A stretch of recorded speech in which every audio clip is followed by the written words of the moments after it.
Vivemos a cultura do divórcio. A nova modalidade de casamento é: se não está satisfeito, divorcie-se. Filmes não se cansam de mostrar o mito do divórcio feliz. Eu me lembro de um filme chamado Uma Babá Quase Perfeita, onde esta ilusão, pintada com cores alegres e vibrantes, foi vendida para muita gente. Mas fora das telinhas a história é outra, como vou mostrar neste vídeo. As crianças, inclusive, são as mais afetadas pelo divórcio. Em 1962, metade das mulheres concordava que, quando há crianças, os pais devem ficar juntos, mesmo se não se derem bem. 15 anos depois, apenas 2 em 10 concordavam com a frase. Se você está pensando em se divorciar, principalmente por ouvir o conselhinho de Hollywood e de sua vizinha fofoqueira, amiga, seja feliz, não faça isso antes de assistir a este vídeo, em que eu vou lhe mostrar 5 desgraças sobre o divórcio que as feministas e a grande mídia não lhe contaram. Primeira desgraça: há uma grande chance de você trocar infelicidade por mais infelicidade. A autora do livro O Manual Politicamente Incorreto do Feminismo mostra pesquisas sérias revelando que pessoas divorciadas são mais infelizes. Na pesquisa, 86% das pessoas que relataram infelicidade no casamento, mas continuaram juntas, relataram maior felicidade com o tempo. A autora também conclui: infelicidade conjugal permanente é algo surpreendentemente raro entre os casais que não se separam. E muitos deles enfrentaram problemas sérios, mas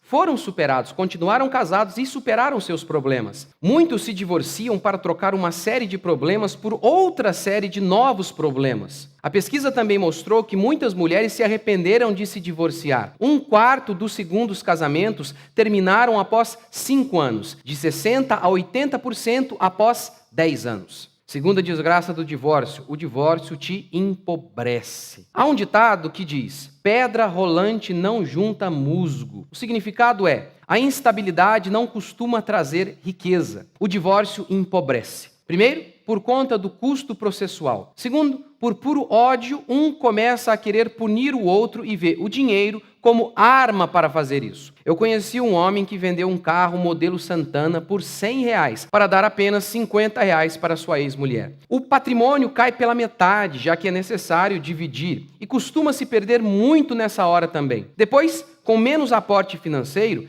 há 2 casas para sustentar. Incorpora-se os hábitos de solteiro e os gastos se elevam, como, por exemplo, comer fora. Eu conheci um casal que se separou, dividiu tudo, depois se reconciliou. Mas eles não tinham mais nada depois. Perderam tudo no processo, pois pegaram o dinheiro da venda dos imóveis e gastaram tudo. Terceira desgraça do divórcio: o divórcio te deixa mais doente. O divórcio pode causar síndrome do pânico, estresse pós-traumático, os mesmos sintomas de militares que estão na guerra, insônia, emagrecimento excessivo e até câncer de mama. Nem a lindíssima Demi Moore conseguiu aguentar o baque após o divórcio com o ator Ashton Kutcher. Ela chegou a ser internada após convulsões numa clínica de reabilitação por transtornos alimentares. De acordo com os dados divulgados pelo jornal inglês Daily Mail, pesquisadores da Universidade de Michigan, nos Estados Unidos, estudaram pessoas ao longo de 15 anos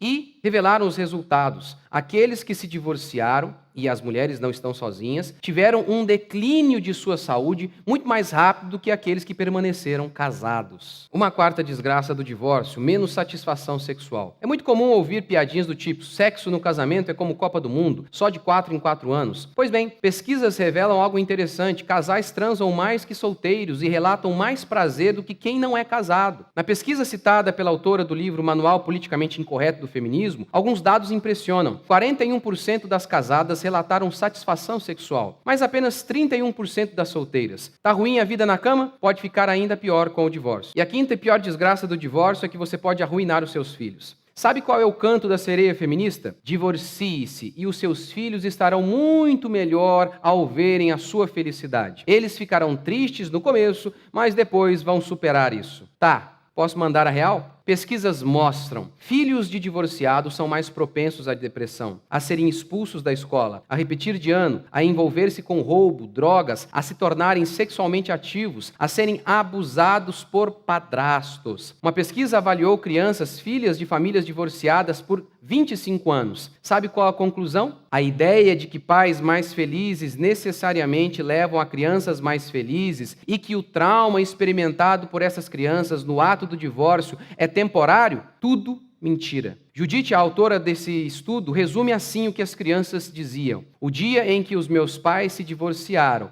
foi o dia em que a minha infância acabou. E você não pode deixar de levar em conta a questão espiritual. Deus havia ordenado que Israel não fizesse aliança com as nações que habitavam em Canaã. Mas diz o texto bíblico que um povo distante, os gibeonitas, agiram com malandragem e fingiram ser de longe. Trouxeram pão embolorado e sandálias gastas para enganar Israel. Está vendo como viemos de longe? Viemos de tão longe que o pão já embolorou e as sandálias se gastaram. Aí então diz o texto sagrado que Israel não orou ao Senhor para pedir conselho e fez aliança com aquele povo. Depois de notar que haviam sido enganados, o povo de Israel ficou louco, queria partir para cima dos gibeonitas, mas os líderes de Israel não permitiram. Por quê? Para que não haja grande ira sobre nós por causa do juramento que já lhes fizemos, disseram eles. Como a Bíblia declara, é melhor não fazer voto do que fazer voto e não cumprir. A história ainda não acabou. Muitos anos depois, Davi, que não tinha nada a ver com o pacto, que era um rei fiel, estava vendo um monte de gente morrer de fome em sua terra. E ele perguntou a Deus por que isso está acontecendo. E Deus lhe disse: porque Saul matou os gibeonitas. Ou seja, não foi nem Davi, foi Saul, mas o filho de Jessé estava colhendo aquelas desgraças todas simplesmente porque alguém quebrou uma aliança. Sim, os seus filhos podem ser muito prejudicados. Sempre que enfrentamos um problema, tendemos a querer fugir. Isso acontece não apenas no casamento, mas também no trabalho ou em qualquer circunstância difícil que a gente se encontre. Lembra da Rochelle, de Todo Mundo Odeia o Chris, que dizia, diante de qualquer leve desconforto lá no trabalho: eu não preciso disso, meu marido tem 2 empregos. Eu e a minha esposa nos casamos virgens, minha esposa foi criada na igreja, mas mesmo assim, foi muito difícil no começo. Além da imaturidade natural típica da idade, nós não estudamos para casar. Sim, as pessoas estudam para tantas coisas, menos para ser marido ou para ser pai. É por isso, inclusive, que logo logo eu vou lançar o meu curso sobre criação de filhos. Pois bem, o divórcio não costuma ser o melhor caminho. Você pode trocar um problema por outros problemas. Portanto, o meu conselho é: ore, creia, confie em Deus e pense muito sobre isso. Você pode estar trazendo muitos problemas para você.